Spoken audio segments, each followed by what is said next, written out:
અરે માજી, તમે તો હજી જીવતા છો. સરલા દેવીની આંખો ભરાઈ આવી. અવાજ કાંપતા નીકળ્યો.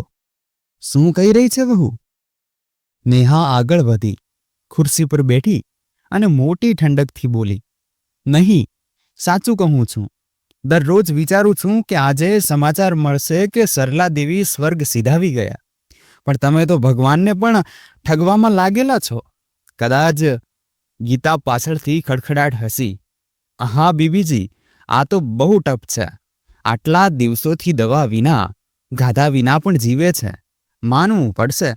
નેહાએ હસતા હસતા કહ્યું, ક્યાંક આ આપણા વિરુદ્ધ કોઈ તંત્ર મંત્ર તો નથી કરી રહ્યા? આટલું ગડપણ અને છતાંય શ્વાસ ચાલે છે. બંને જોરથી હસી પડ્યા. રૂમ ખડખડાટ હાસ્યથી ગુંજી ઉઠ્યો. એ ઠહાકા જે કોઈની આત્માને વીંધી નાખે.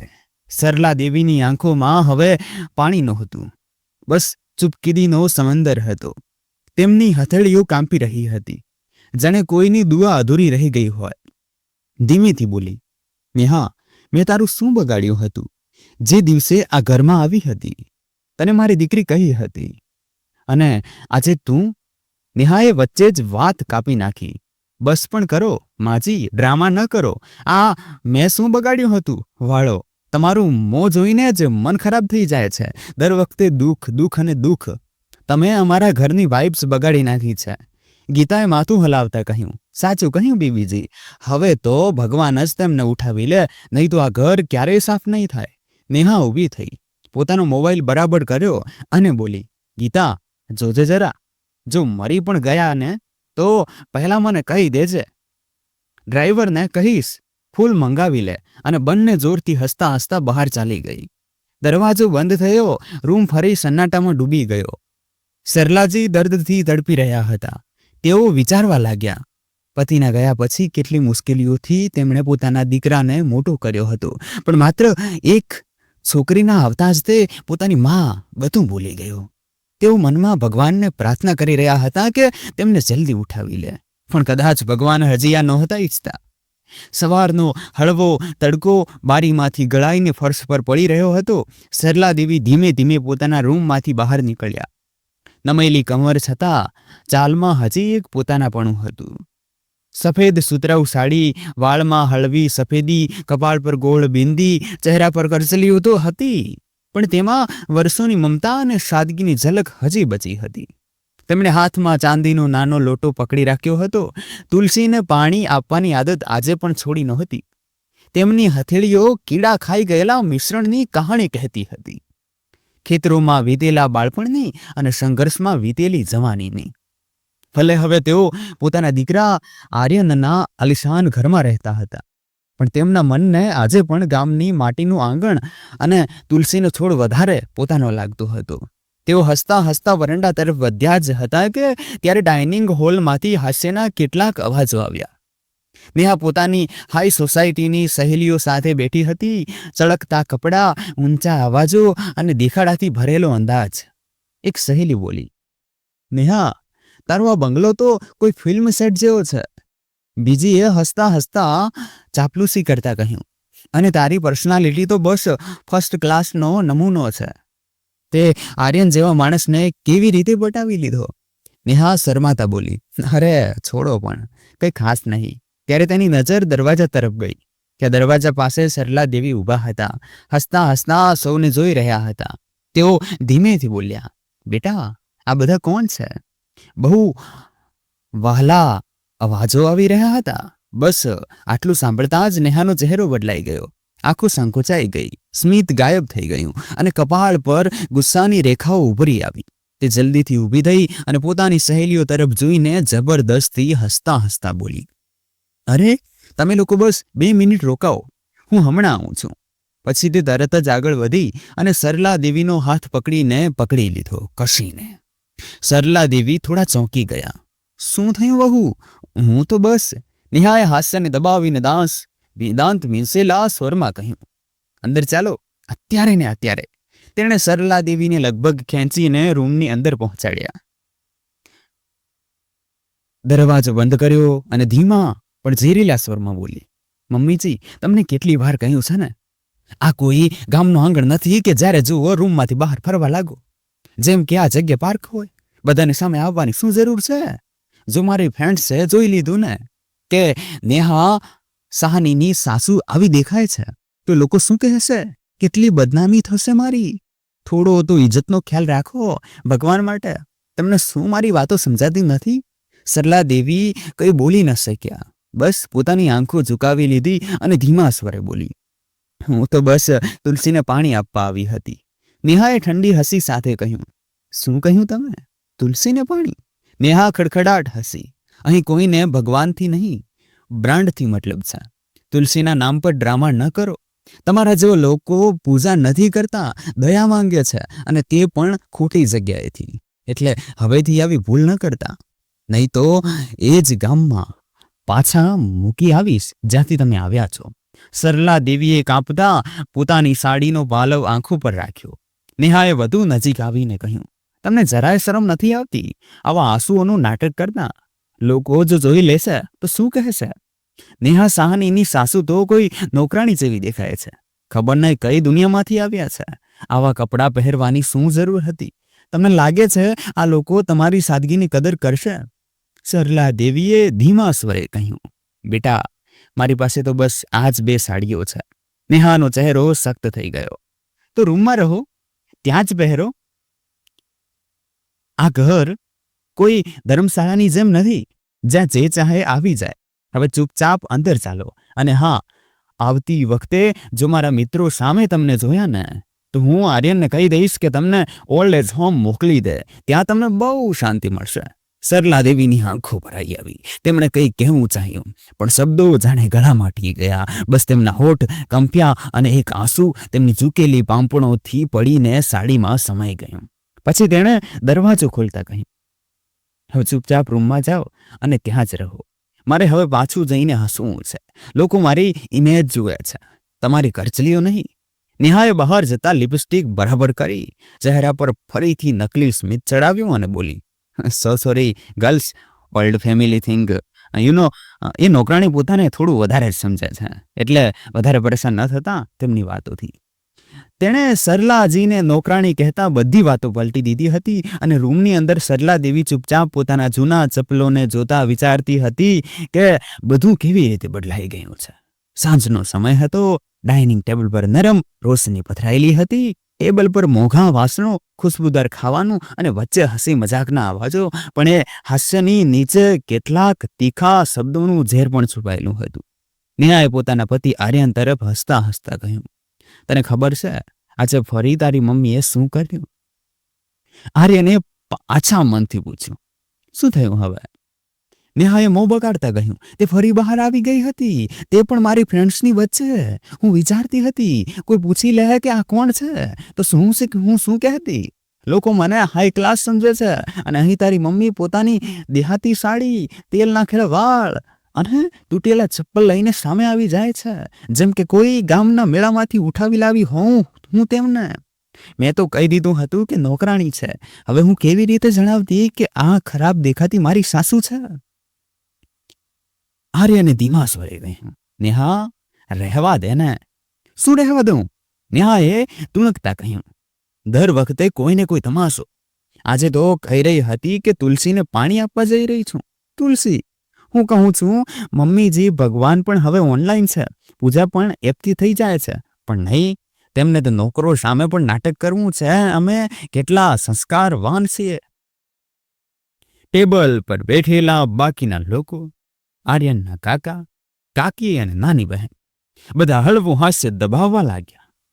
નેહાએ ઠંડી હસીમાં ઉમેર્યું, સાચું કહું, તારી મમ્મી જો આ ઘરમાં ઓછામાં ઓછા દેખાતા તો ઘરની ઇમેજ થોડી સારી લાગતી. આટલું કહીને તેણે પ્લેટમાં ચમચી પકડી લીધી. રૂમમાં એક પળ માટે શાંતિ છવાઈ ગઈ. એ જ વખતે રૂમની બહારથી સરલા દેવીનો પડછાયો નજર આવ્યો. તે થાળીમાં ખાવાનું લેવા આવ્યા હતા, પણ જેવી પોતાના વિશેની આ વાતો સાંભળી તેમના પગ થંભી ગયા. તેમની આંખો ભરાઈ આવી, હાથ કાંપવા લાગ્યા. તેમણે ચૂપચાપ થાળીને મેજ પર મૂકી દીધી અને પાછળ ફરીને ચાલી ગયા. પાછળ નેહાએ મહેણું માર્યું, લો હવે જુઓ. ફરી રીસાઈ ગયા, જેમ કે તેમના રીસાવાથી કોઈને ફરક પડે છે. આર્યને એ જ વખતે કહી ન કહ્યું, બસ માથું ઝુકાવી દીધું, જાણે કે સાંભળતો જ ન હોય, અને સરલા દેવી ધીમે ધીમે પોતાના રૂમમાં પાછા ફર્યા, જ્યાં એક ઠંડી દિવાલ હતી, એક જૂની ભગવાનની તસવીર અને એક અધૂરી થાળી, જેને તે હવે ખાવાની હિંમત નહોતા કરી રહ્યા. એ જ ડાઇનિંગ ટેબલની વાતો પૂરી થઈ ચૂકી હતી, પણ ઝેર હજી હવામાં ભળેલું હતું. સરલા દેવી ચૂપચાપ પોતાના રૂમમાં જઈ ચૂક્યા હતા. થોડી વાર પછી આર્યન, તેમનો દીકરો, રૂમમાં આવ્યો. ચહેરા પર ચીડ હતી, જેમ કોઈ માથાકૂટથી પરેશાન હોય. તે બોલ્યો, માં, તમને કેટલી વાર સમજાવ્યું છે ને, બહાર ન આવો. તમને જરૂર હોય તો મને બોલાવી લો, અથવા નોકરને કહી દો. તમને કોઈ વસ્તુની કમી નહીં હોય. સરલા દેવીએ ધીમેથી કહ્યું, બેટા, હું તો બસ બધાને ખાતા જોવા માંગતી હતી.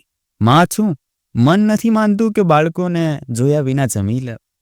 આર્યને શ્વાસ ખેંચતા કહ્યું, માં, પ્લીઝ, આ લાંગણીઓ જૂના જમાનાની વાતો છે. હવે આ બધું દેખાડો સારો નથી લાગતો. નેથાની સોસાયટીમાં લોકો અલગ છે. તેમને આપણી આ દેહાતી આદતોથી શરમ મહેસૂસ થાય છે. સરલા દેવીના હોઠ કંપવા લાગ્યા. શરમ?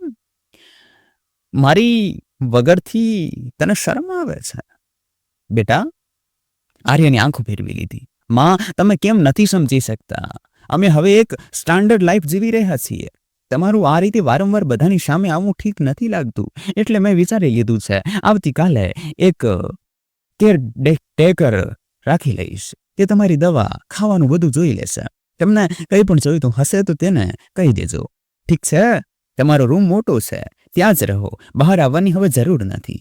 સરલા દેવીનો ચહેરો જાણે થીજી ગયો. આંખોમાં આંસુ છલકાઈ આવ્યા. તેમણે કાંપતી અવાજે કહ્યું, બેટા, તું પણ, જે દીકરા માટે મેં મારા હાથની મહેંદી બૂંસી નાખી, જેના તાવમાં હું રાતભર જાગી, આજે એ જ દીકરો મને કહી રહ્યો છે કે હું મારા જ ઘરમાં બહાર ના આવું. તું પણ હવે મને બોજ સમજવા લાગ્યો છે. આર્યને આંખો ચુકાવી લીધી. માં, વાત બોજની નથી, ઇમેજની છે, ઇમેજ. સરલા દેવીનો અવાજ તૂટી ગયો. તારી માનો ચહેરો તારી ઇજ્જત ખરાબ કરી રહ્યો છે. બેટા, શું મેં તને એટલે મોટો કર્યો હતો કે તું મને રૂમમાં બંધ કરી દે? તેઓ દિવાલને ટેકો દઈને બેસી ગયા.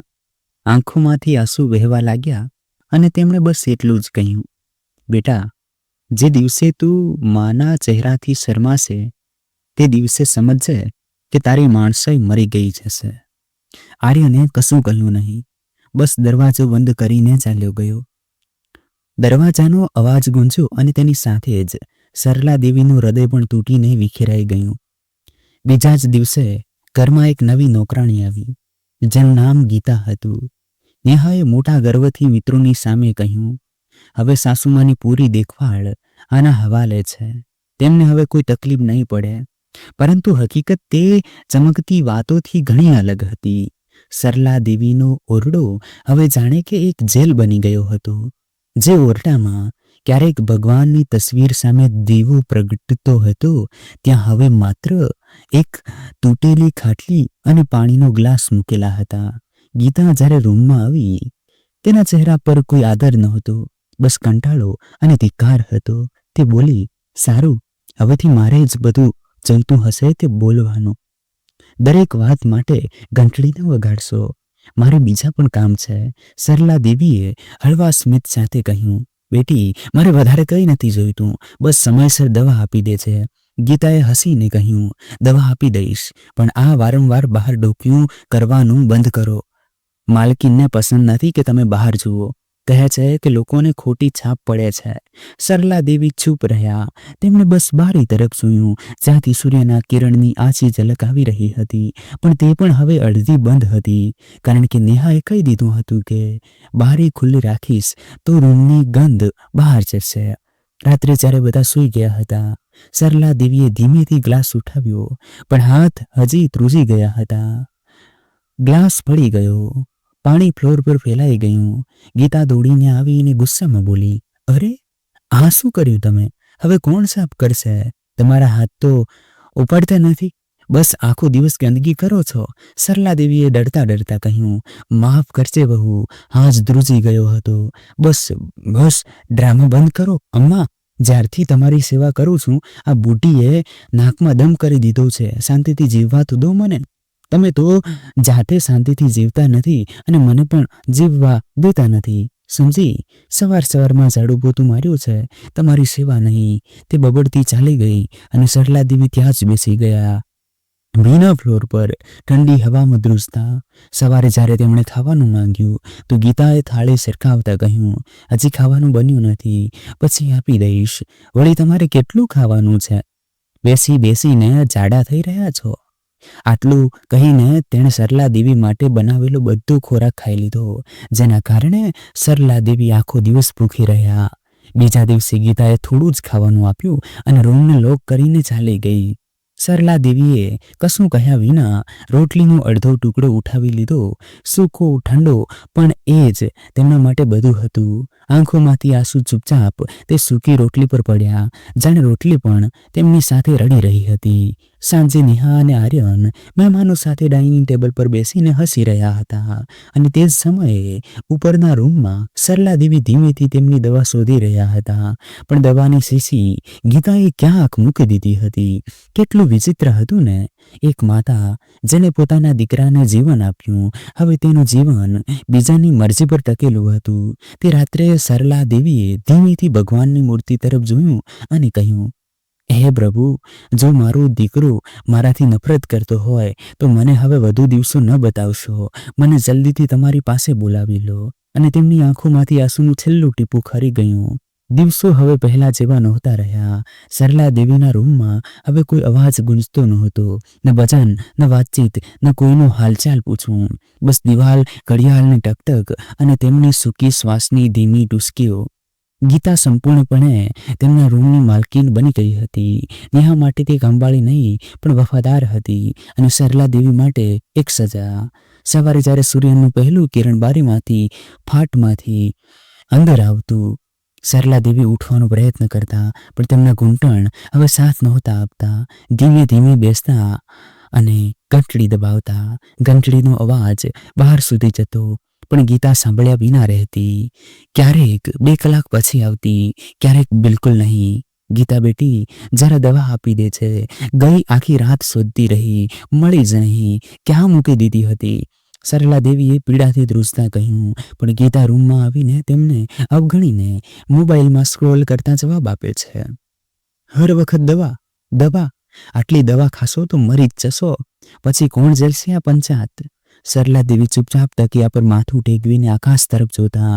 બપોર થતાં રૂમ ગરમ થતો અને ભૂખ હવે પેટમાં પીડા બનીને ઊભી થતી. પણ જમવાનું? ગીતા બસ એકવાર ટૂંક્યું કરતી અને ગુસ્સામાં કહેતી, અરે, રસોડામાં આજે કામ બહુ હતું. હવે ફાજલ સમય નથી કે તમારા માટે અલગથી ગરમ કરું. પડ્યો છે ત્યાં, પરાઠો ઠંડો છે, ખાવું હોય તો ખાઈ લો. સરલા દેવી ધીમેથી ચાલીને થાળી પાસે ગયા. રોટલી પથ્થર જેવી સખત હતી. શાકનું તેલ જામી ગયું હતું, પણ તેમણે કોઈ ફરિયાદ વિના 2 કોળિયા ખાધા. એ જ તેમના માટે આજનું ભોજન હતું. રાત્રે જ્યારે શરીરમાં દુખાવો વધતો તો દવા શોધતા, પણ ગીતાએ દવાની શીશી જાણી જોઈને કબાટમાં છુપાવી દીધી હતી. સરલા દેવી થાકેલા અવાજે બોલાવતા, ગીતા, જરા જોઈ લો ને, મારી દવા ક્યાં રાખી છે? પણ જવાબ આવતો, આટલી રાત્રે જગાડી, સવારે આપી દઈશ. હવે સૂઈ જાઓ, નહીતર જો મને વધારે હેરાન કરી તો તારા મોઢામાં કપડું ટૂંસી દઈશ. સમજી તું? આ સાંભળીને સરલા દેવી કશું બોલી ન શક્યા. બહાર જઈ શકતા નહોતા, કારણ કે તે લોક કરી દેતી હતી. પોતાનો દુખાવો કોને કહે તેમને સમજાતું નહોતું. તેમનો દુખાવો અસહ્ય બની જતો, જેનાથી સરલા દેવી પડખા ફેરવતા. ચહેરા પર આંસુની વિનાશ અને તકિયામાં તેમની હિંચકી દબાઈ જતી. બહાર હોલમાં નેહા અને આર્યન હસી રહ્યા હતા. મિત્રો સાથે ટીવી પર ફિલ્મ ચાલી રહી હતી. સંગીત ગુંજી રહ્યું હતું. કોઈને ખબર નહોતી કે ઉપરના તે નાના રૂમમાં એક માતા બીડાથી તરફડી રહી છે, ભૂખ અને લાચારીથી તૂટી રહી છે. બીજી સવારે જ્યારે ગીતા આવી તો તેણે જોયું કે સરલા દેવીનું માથું પરસેવાથી ભીનું હતું, શ્વાસ ઝડપી હતી. તે બોલી, હવે શું નવો ડ્રામા શરૂ કર્યો છે અમ્મા? સરલા દેવી માત્ર ધ્રુજતા બોલ્યા, બેટી, થોડું પાણી આપી દે, બહુ તરસ લાગી છે. ગીતાએ ખેંચાઈને કહ્યું, હવે પાણી પણ હું પીવડાવું? તમારા દીકરાને બોલો, નોકરાણી છું, નર્સ નહીં. અને ઝટકાથી દરવાજો બંધ કરીને ચાલી ગઈ. દરવાજો બંધ થતાં જ રૂમમાં સન્નાટો છવાઈ ગયો. બસ એક જૂની ઘડિયાળની ટીક-ટીક અને સરલા દેવીના તૂટેલા શ્વાસનો અવાજ. પંખો જૂનો હતો પણ હવે તે પણ બંધ પડ્યો હતો. ગીતાએ 2 દિવસ પહેલા જ તેનો પ્લગ કાઢી નાખ્યો હતો. સરલા દેવી દર્દથી તડપી રહ્યા હતા. ઘૂંટણમાં સોજો, માથામાં બળતરા, શ્વાસ જાણે અટકીને ચાલી રહી હતી. રૂમમાં દવાની બોટલ નહીં, બસ ભગવાનની નાની મૂર્તિ હતી, જેને જોઈને તે ધીમા સ્વરે બબડ્યા, હે ઠાકુર, બસ થોડી રાહ દે તો. તે જ સમયે દરવાજો ચર અવાજ સાથે ખુલ્યો. અંદર આવી નેહા, સજેલી થજેલી, હાથમાં મોબાઈલ, કાનમાં ચમકતા ઝુમકા, પાછળ ગીચા હતી, જે સ્મિત કરતા નેહાનું બેગ પકડી રહી હતી. સરલા દેવીએ ધ્રુજતા કહ્યું, બેટી નેહા, જરા મારી દવા આપી દે, બહુ દર્દ થઈ રહ્યું છે, છાતીમાં બળતરા પણ છે. નેહાએ એક પળ માટે ઊભા રહીને તેમને ઉપરથી નીચે સુધી જોયા. પછી હોઠો પર એક ઠંડી તીક્ષ્ણ સ્મિત આવ્યું. તે બોલી, અરે માજી, તમે તો હજી સુધી જીવતા છો? સરલા દેવીની આંખો ભરાઈ આવી. અવાજ ધ્રુજતા નીકળ્યો, શું કહી રહી છે બહુ? નેહા આગળ વધી, ખુરશી પર બેઠી અને મોટી ઠંડકથી બોલી, નહીં, સાચું કહું છું. દરરોજ વિચારું છું કે આજે સમાચાર મળશે કે સરલા દેવી સ્વર્ગ સીધાવી ગયા, પણ તમે તો ભગવાનને પણ ઠગવામાં લાગી છો. ગીતા પાછળથી હસી પડી, હા બીબીજી, આ તો બહુ ટફ છે. આટલા દિવસોથી દવા વિના, ખાધા વિના પણ જીવતા છે, માનવું પડશે. નેહાએ હસતા હસતા કહ્યું, ક્યાંક આપણા વિરુદ્ધ કોઈ તંત્ર મંત્ર તો નથી કરી રહી? આટલો બુઢાપો અને છતાં શ્વાસ ચાલી રહી છે. બંને જોરથી હસી પડ્યા. ઓરડો ઠહાકાઓથી ગુંજી ઉઠ્યો. તે ઠહાકાઓ જે કોઈની આત્માને છલણી કરી દે. સરલા દેવીની આંખોમાં હવે પાણી નહોતું, બસ ચુપકીરીનો સમુદ્ર હતો. તેમની હથેળીઓ ધ્રુજી રહી હતી, જાણે કોઈની પ્રાર્થના અધૂરી રહી ગઈ હોય. ધીમેથી બોલી, નેહા, મેં તારું શું બગાડ્યું હતું? જે દિવસે આ ઘરમાં આવી હતી તને મારી દીકરી કહી હતી અને આજે તું? નેહાએ વચ્ચે જ વાત કાપી નાખી. સારું, બસ પણ કરો માજી, ડ્રામા ના કરો. અમે શું બગાડ્યું હતું વાળું? તમારો ચહેરો જોઈને જ મન ખરાબ થઈ જાય છે. દર વખતે દુઃખ, દુઃખ, દુઃખ. આપણા ઘરની વાઇબ જ ખરાબ કરી નાખી તમે. ગીતાએ માથું હલાવતા કહ્યું, સાચું કહ્યું બીબીજી, હવે તો ભગવાન જ તેમને ઉઠાવી લે, નહીતર આ ઘર ક્યારેય સાફ નહીં થાય. નેહા ઊભી થઈ, પોતાનું મોબાઈલ ઠીક કર્યો અને બોલી, ગીતા, જોજે જરા, જો મરી પણ જાય તો પહેલા મને જણાવી દેજે. ડ્રાઈવરને કહીશ ફૂલ મંગાવી લે. અને બંને જોરથી હસતા હસતા બહાર ચાલી ગઈ. દરવાજો બંધ થયો. રૂમ ફરી સન્નાટામાં ડૂબી ગયો. સરલાજી દર્દથી તરફડી રહ્યા હતા. તે વિચારવા લાગ્યા કે કેટલી મુશ્કેલીઓથી પતિના ગયા પછી તેમણે પોતાના દીકરાને ઉછેર્યો હતો, પણ માત્ર એક છોકરીના આવવાથી તે પોતાની માતાને બધી રીતે ભૂલી ગયો હતો. તે મનમાં ભગવાનને પ્રાર્થના કરી રહ્યા હતા કે તેમને જલ્દીથી ઉઠાવી લે, પણ કદાચ ભગવાન હજી આ નહોતા ઈચ્છતા. બીજા દિવસે નેહાએ સમાજની એક મોટી સોસાયટી ગેટ ટુગેધર ઇવેન્ટનું આયોજન કર્યું હતું, જે દર વર્ષે રાખવામાં આવતી હતી. આખા ઘરમાં પહેલેથી જ તૈયારીઓ ચાલી રહી હતી. ફૂલો, લાઇટ્સ, રિંગ્સ, મ્યુઝિક. નેહાની ઈચ્છા હતી કે આજે દરેક જણ તેની સલામ કરે, દરેક ચહેરો તેની પ્રશંસામાં ચમકે. ડાઇનિંગ રૂમ ચમકી રહ્યો હતો. મહેમાનોની સીટો ભરેલી હતી અને નેહાએ ખાસ મહેમાનો માટે લાઈવ ઓનલાઈન બ્રોડકાસ્ટ પણ કરાવ્યું હતું.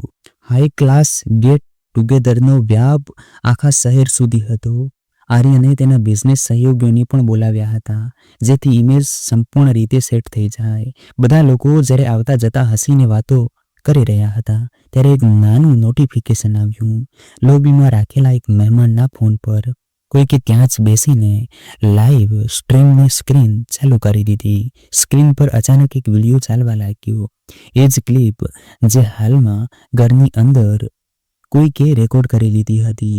ગીતાનું તીખું હાસ્ય, નેહાની મહેણાની ભરેલી વાતો અને ક્લિપમાં સ્પષ્ટપણે સંભળાઈ રહ્યું હતું કે કેવી રીતે દવા છુપાવવામાં આવી રહી હતી, કેવી રીતે ખાવાનું ઠુકરાવવામાં આવી રહ્યું હતું અને કેવી રીતે નેહા કહે છે કે તેમને તો વૃદ્ધાશ્રમમાં મોકલી દો અને મરી જાય તો. બધી વસ્તુઓ તે ફોનમાં રેકોર્ડ હતી.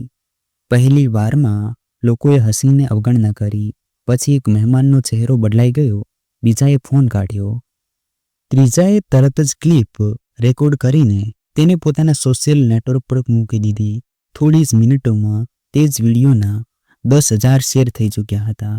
બ્રોડકાસ્ટ લાઈવ હતું અને હવે દરેક જોઈ રહેલો દર્શક તે જ જોઈ રહ્યો હતો. જ્યારે આ બધા વિશે નેહાને ખબર પડી, તેનો ચહેરો કાળો પડી ગયો. આર્યનનો હાથ ધ્રુજી ઉઠ્યો. તે વિડીયો જાણે કોઈ બોમ્બની જેમ તેમના પર પડી હતી. પણ ત્યારે જ તે વિડીયો ક્લિપ સ્ક્રીન પર ઉભરી આવી. નેહાના ઠહાકાઓથી ભરેલો અવાજ, ગીતાનું હાસ્ય અને સરલા દેવીના ધ્રુજતા શબ્દો. મને બસ દવા આપી દો બેટા. તે પછી નેહાનું કડવું હાસ્ય, અરે માજી, તમે હજી સુધી મર્યા નથી. અને પછી જાણે કોઈકે આખા હોલની હવા ખેંચી લીધી હોય. ચમચા હવામાં અટકી ગયા. પ્લેટ પરથી અડધો ઉઠાવેલો કોળિયો કોઈના મોઢામાંથી પડી ગયો. દરેક નજર નેહા અને આર્યન તરફ ફરી વળી અને નેહાના ચહેરા પરથી બધો મેકઅપ જાણે ઉતરી ગયો હોય. એક પળ માટે તો સન્નાટો છવાઈ ગયો. પછી ધીમે ધીમે હળવી ફૂસફૂસાહટોએ તે સન્નાટાને ચીરવાનું શરૂ કર્યું. આ લોકો આવા છે, આટલો ઇજ્જતનો ઢોંગ અને મા સાથે આ વર્તન. હાઈ સોસાયટીના નહીં, આ તો શર્મ સોસાયટીના છે. પૈસાથી સંસ્કાર ખરીદી શકાતા નથી. જોયું, દરેક ટેબલ પર હવે ચર્ચા તે જ વિડીયોની હતી, જે મહેમાનો થોડી મિનિટો પહેલા નેહાના વખાણના પુલ બાંધી રહ્યા હતા. તે જ હવે ઘૃણાથી નાક સંકોચી રહ્યા હતા. કોઈકે પ્લેટ કિનારે મૂકી દીધી, કોઈકે નેપકિન ટેબલ પર ફેંકી દીધો. એક મહિલા મહેમાને પોતાની સાડીનો પલ્લું ઠીક કરતા પોતાની સહેલીને કહ્યું, ચાલ મીરા, હવે કેમ વાર કરીએ? આવી ગંદકીમાં બેસવું પણ પાપ છે. બીજીએ તરત પોતાના પતિને ઈશારો કર્યો, રાજીવ, ઘર બોલાવો. અહીં 1 મિનિટ પણ રહેવું ન જોઈએ. અને જોતજોતામાં જે પાર્ટી થોડી વાર પહેલા તાળીઓ અને હાસ્યથી ગુંજી રહી હતી, હવે ખાલી ખુરશીઓ અને તૂટેલી પ્રતિષ્ઠાના અવાજથી ભરાઈ ગઈ હતી. નેહાની સખીઓ જે થોડીવાર પહેલા સેલ્ફી લઈ રહી હતી, હવે પોતાની આંખો નીચી કરીને એક પછી એક નીકળવા લાગી. કોઈ પણ તેની સાથે નજર મિલાવવાની હિંમત કરી શકતું ન હતું. બહાર જતા કેટલાક લોકોની વાતો સ્પષ્ટ સંભળાતી હતી. આજકાલના કેવા દીકરાઓ છે, માને કચરાની જેમ ફેંકી દીધી. નેહા સાહની, હવે તું નામ પણ સાંભળવું ગંદુ લાગે છે. આટલી મોટી હવેલી અને આટલી નાની વિચારસરણી, ધિક્કાર આવે છે. કોઈકે ફોન પર કહ્યું, આહા, મીડિયાવાળાઓને જણાવી દો, મોટો એક્સક્લુઝિવ કેસ છે. સોસાયટી ક્રુએલ્ટી હેડલાઇન બનશે. નેહાના શ્વાસ અટકી ગયા. તેને સમજાતું નહોતું કે આ બધું કેવી રીતે થયું. તેનું શરીર ધ્રુજી રહ્યું હતું. ત્યાં જ આર્યનનું માથું ઝૂકી ગયું. ક્યારેક પોતાને સોસાયટીના સ્ટાર કહેનારા હવે બધાની સામે તમાચો બની ગયા હતા. તે જ દરમિયાન બીજો આંચકો આવ્યો. આર્યનના બેંકમાંથી ફોન આવ્યો. કંપનીના એક પ્રોજેક્ટમાં અચાનક ઓડિટ થયું હતું. એક મોટા દેણદારે નોટિસ જારી કરી દીધી અને બેંકે કંપનીના ખાતા ફ્રીઝ કરી દીધા. આર્યન અને નેહાના ચહેરા પરથી રંગ ઉડી ગયો. ફોન સતત વાગી રહ્યા હતા. કંપનીના લોકો કહી રહ્યા હતા, તમારા કારણે અમારી છબી ખરાબ થઈ રહી છે. અમે ડીલ કેન્સલ કરી રહ્યા છીએ. ટીવી ચેનલો પર સમાચાર ચાલ્યા. હાઈ સોસાયટીમાં માતાનું અપમાન. સોશિયલ મીડિયા પર વિડીયો ફેલાઈ ગયો. લોકો ગાળો આપી રહ્યા હતા. કોમેન્ટ્સમાં લખ્યું હતું, તેમને સજા મળવી જોઈએ. નેહાએ ધ્રુજતા અવાજે કહ્યું, આર્યન, હવે આપણે શું કરીએ? ત્યાં જ દરવાજા પર પોલીસની જીપ આવીને ઊભી રહી. દરવાજો ખુલ્યો અને 2 પોલીસ અધિકારીઓ અંદર આવ્યા. ઇન્સ્પેક્ટરે ઠંડા અવાજે પૂછ્યું, કોણે વૃદ્ધ મહિલા સાથે આ વર્તન કર્યું? ફરિયાદ નોંધાઈ ચૂકી છે. આખો હોલ ફરી શાંત થઈ ગયો. દરેક આંખ તે જ તરફ હતી. નેહાનો ચહેરો બદલાયેલો હતો. આંસુ નહીં, તેના ગળામાં એક કંગાળી જેવી આગ સળગી રહી હતી. તે બોલી, એવું કંઈ થયું નથી. આ બધું જૂઠ છે. કોઈએ અમારી બદનામી કરવા માટે આ બધું ફેલાવી દીધું. બરાબર તે જ સમયે પાછળથી ધ્રુજતો અવાજ આવ્યો સીમાનો. તે આગળ આવી. હાથમાં મોબાઈલ પકડેલો હતો અને સીમા સીધા સ્વરમાં બોલી, સાહેબ, આ જૂઠું બોલી રહી છે. કોલ મેં જ કર્યો હતો ને બધું મેં જ બધાને બતાવ્યું. મેં જ રેકોર્ડ કર્યું છે. દરરોજ હું આ જ જોતી રહી. આ લોકોએ દાદી સાથે ખૂબ ટોર્ચર કરી રહ્યા હતા. તેમની દવા છુપાવી દેતા, ખાવાનું નહોતા આપતા. સાહેબ, આ બધા લોકો તેમાં સામેલ હતા. મારાથી જોવાયું નહીં એટલે મેં બધાને એક્સપોઝ કરી દીધા. ગભરાટની હવાએ નેહાને ઘેરી લીધી. તે જાણે પાગલ થઈ ગઈ હોય તેમ ઝડપથી પાસે રાખેલા ગેસ સિલિન્ડર તરફ હાથ લંબાવ્યો. એવું લાગી રહ્યું હતું કે જાણે તે સીમાને તેનાથી મારશે. બધા લોકો હલી ગયા. કોઈ બૂમ પાડી ન શક્યું. નહીં, આ સ્ત્રી પાગલ થઈ ગઈ છે. બરાબર તે જ ક્ષણે લેડી કોન્સ્ટેબલ આગળ વધ્યા. ઝડપી પગલાંથી તેમણે નેહાના હાથ પકડીને જોરથી થપ્પડ મારી દીધી. 2-4 થપ્પડ, જેથી તેનું ગાંડપણ થમી શકે. કોન્સ્ટેબલનો અવાજ કઠોર હતો. સારી નાટક કરે છે. બહુ ચરબી છે તારામાં. બીજાઓને મારીશ અને ટોર્ચર કરીશ તું. ચાલ, હું તને બતાવું છું કે ટોર્ચર કેવું અનુભવાય છે. નેહા એકદમ થંભી ગઈ. આંખો ફેલાઈ ગઈ અને અચાનક તેની બધી હિંમત તૂટી ગઈ. તે હાથ પકડાવતા ચીખી, તમે લોકો બધા મળીને મારી બદનામી કરી રહ્યા છો. પણ હવે કોઈ સાંભળવા તૈયાર નહોતું. સીમાએ મોબાઈલ આગળ ધરીને કહ્યું, આ બધું રેકોર્ડ મેં પોલીસને મોકલ્યું છે, પુરાવા સાથે. હું સાચું બોલી રહી છું. ઇન્સ્પેક્ટરે શાંત થઈને કહ્યું, ઠીક છે, કૃપા કરીને જે કંઈ તમે રેકોર્ડ કર્યું છે બધું અમને સોંપી દો. અમે પુરાવાના આધારે કાર્યવાહી કરીશું. ગીતાની આંખોમાં આંસુ હતા. તે ગભરાઈને બોલી, હું તેમાં સામેલ. પણ પોલીસે તેને પણ પકડી લીધી, સાથે જ આર્યનને પણ. તે જ પોલીસવાળા સાથે આવેલા એનજીઓના લોકો સરલાદેવી પાસે ગયા. ઘરમાં જે લોકો પહેલા નેહાની તારીફ કરી રહ્યા હતા હવે માથું ઝુકાવીને શાંત હતા. કેટલાક ધીમેથી બોલ્યા, માણસાઈની કિંમત પૈસાથી ખરીદી શકાતી નથી. નેહાને પોલીસે કાબૂમાં કરી અને ધીમે ધીમે હાથકડી બાંધવામાં આવી રહી હતી. તે ચીસ પાડતી રહી, માફ કરી દો, માફ કરી દો મને. પણ કેમેરા અને રેકોર્ડિંગ હવે બધું કહી ચૂક્યા હતા. પણ નેહા છતાં પણ ચીસો પાડી રહી હતી, છોડો મને, મેં કંઈ કર્યું નથી. કોન્સ્ટેબલે કડક સ્વરમાં કહ્યું, મેડમ, તમે એક વૃદ્ધ મહિલા સાથે જ કર્યું છે. તેનો જવાબ હવે કાયદો આપશે. ગીતા રડતા રડતા બોલી, મેં ખોટું કર્યું નહોતું. મેં બસ તેના કહેવા પર મદદ કરી હતી. પણ પોલીસે કશું સાંભળ્યું નહીં. તેણે આર્યન, ગીતા અને નેહાને જીપમાં બેસાડ્યા. નેહાની આંખોમાંથી આંસુ વહી રહ્યા હતા. આર્યન ચૂપચાપ બેઠું હતું, માથું ઝુકાવેલું. તે સમજી ગયો હતો કે પૈસા અને શાન કરતાં મોટી વસ્તુ હોય છે માના આશીર્વાદ. એનજીઓના લોકો જ્યારે સરલાદેવી પાસે પહોંચ્યા તો સરલાદેવી બેહોશ પડ્યા હતા. તેમની શ્વાસ બહુ ધીમી હતી. એનજીઓની મહિલા બોલી, જલ્દી એમ્બ્યુલન્સ બોલાવો, તેમને તાત્કાલિક હોસ્પિટલ લઈ જવા પડશે. થોડીવાર પછી હોસ્પિટલનો સન્નાટો અને મશીનોના બીપનો અવાજ ગુંજી રહ્યો હતો. જ્યારે સરલાજીને હોશ આવ્યું તેમણે ધીમા અવાજે પૂછ્યું, મારો દીકરો ક્યાં છે? એનજીઓ વર્કરે નરમાશથી કહ્યું, માજી, હવે તમે તમારી ચિંતા છોડી દો. બધું ઠીક થઈ જશે. પહેલા તમે સાજા થઈ જાઓ. સરલાજીએ રડતા રડતા કહ્યું, મેં ક્યારેય કોઈનું ખરાબ નહોતું ઈચ્છ્યું, પણ મારા પોતાના બાળકોએ મને પરાઈ બનાવી દીધી. તેમની આંખોમાંથી વહેતા આંસુએ બધાના દિલને હચમચાવી દીધા. થોડા અઠવાડિયા પછી સરલાજી હવે ઠીક હતા. એનજીઓ વાળાઓએ તેમનો ખૂબ ખ્યાલ રાખ્યો. તે હવે સ્મિત કરી રહ્યા હતા અને ઘણી વૃદ્ધ મહિલાઓની વચ્ચે બેસીને વાતો કરી રહ્યા હતા. એનજીઓ હેડે કહ્યું, તમારા જેવી સ્ત્રીઓ જ સાચી શક્તિ છે માજી. જો તમે ઈચ્છો તો અમારી સાથે જોડાઈ શકો છો, જેથી વધુ માતાઓને તાકાત મળી શકે. સરલાદેવીએ હળવા સ્મિત સાથે કહ્યું, હા, હવે હું એકલી નથી. હું તે બધા માટે જીવીશ જેમની સાથે મારા જેવો અન્યાય થયો. ધીમે ધીમે તે એનજીઓ સાથે જોડાઈ ગયા. હવે તેમનો દરેક દિવસ કોઈ બીજાની મદદમાં પસાર થવા લાગ્યો. લોકો તેમને સરલા માં કહીને બોલાવવા લાગ્યા. 6 મહિના પછી નેહા અને આર્યન જેલમાંથી બહાર આવ્યા. પણ હવે કોઈ તેમની રાહ જોઈ રહ્યું નહોતું.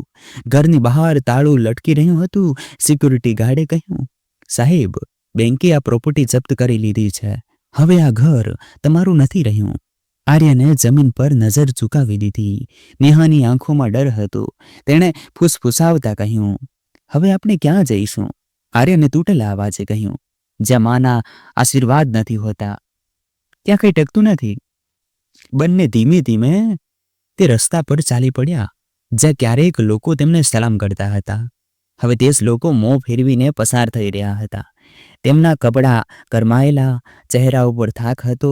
દરેક દરવાજા પર તેમને ધૂતકારવામાં આવ્યા. હવે તેમની પાસે ન ઘર હતું, ન નામ, ન ઇજ્જત, બસ પસ્તાવો હતો. સરલાજીને મળવાની પણ પરવાનગી નહોતી. તેમણે સ્પષ્ટપણે મળવાની ના પાડી દીધી હતી, એમ કહીને કે તેમના હવે આ દુનિયામાં કોઈ દીકરો કે વહુ નથી. કેટલાક વર્ષો પછી એક દિવસ સરલા દેવી એક વૃદ્ધાશ્રમમાં આવ્યા. ત્યાં કેટલાક નવા લોકો આવ્યા હતા. ગોખ્યા, તૂટેલા, શર્મિંદા. જ્યારે તેમણે પાસે જઈને જોયું તે બીજું કોઈ નહીં, આર્યન અને નેહા હતા. બંને તેમના પગ પર પડી ગયા. માં, અમને માફ કરી દો. સરલા દેવીએ આંખો બંધ કરી આંસુ પડ્યા. પછી તેમણે કહ્યું, બસ ભગવાન તમને માફ કરે, હું તો ક્યારની કરી ચૂકી છું. ધીમેથી તેમણે હાથ લંબાવીને બંનેના માથા પર મૂક્યો, પણ પછી તે ત્યાંથી ચાલી ગયા. તે બંને ધ્રુસકે ધ્રુસકે રડી પડ્યા. દિવાલ પર એક બોર્ડ ચમકી રહ્યું હતું, માની ઇજ્જત કરનાર જ સાચો માણસ હોય છે. માતા પિતા વૃદ્ધ નથી હોતા, બસ થાકી જાય છે. તે હાથ જે ક્યારેક આપણને ચાલતા શીખવે છે, એક દિવસ ધ્રુજવા લાગે છે. જ્યારે તેમને સહારો જોઈએ, મહેણા નહીં. જે બાળકો પોતાના માતા પિતાની ઇજ્જત નથી કરતા, તે જીવનની દોડમાં ભલે ગમે તેટલા આગળ નીકળી જાય, એક દિવસ બધું ખોઈને ફરી ત્યાં જ પાછા ફરે છે જ્યાં તેમણે પહેલી વાર પ્રેમ મેળવ્યું હતું, પોતાની માની ગોદમાં. યાદ રાખો, માના આશીર્વાદ જો સાથે હોય તો તકદીર પણ ઝૂકી જાય છે, અને જો તે નારાજ થઈ જાય તો મહેલ પણ માટલી બની જાય છે. તો દોસ્તો, હું આશા રાખું છું કે તમને વાર્તા પસંદ આવી હશે. વાર્તા પસંદ આવે તો વિડીયોને લાઈક કરો.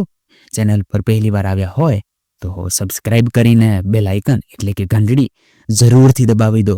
તમારો ધન્યવાદ. અને હા, પ્લીઝ મિત્રો, ચેનલ સબસ્ક્રાઇબ અને મને સપોર્ટ કરવા વિનંતી.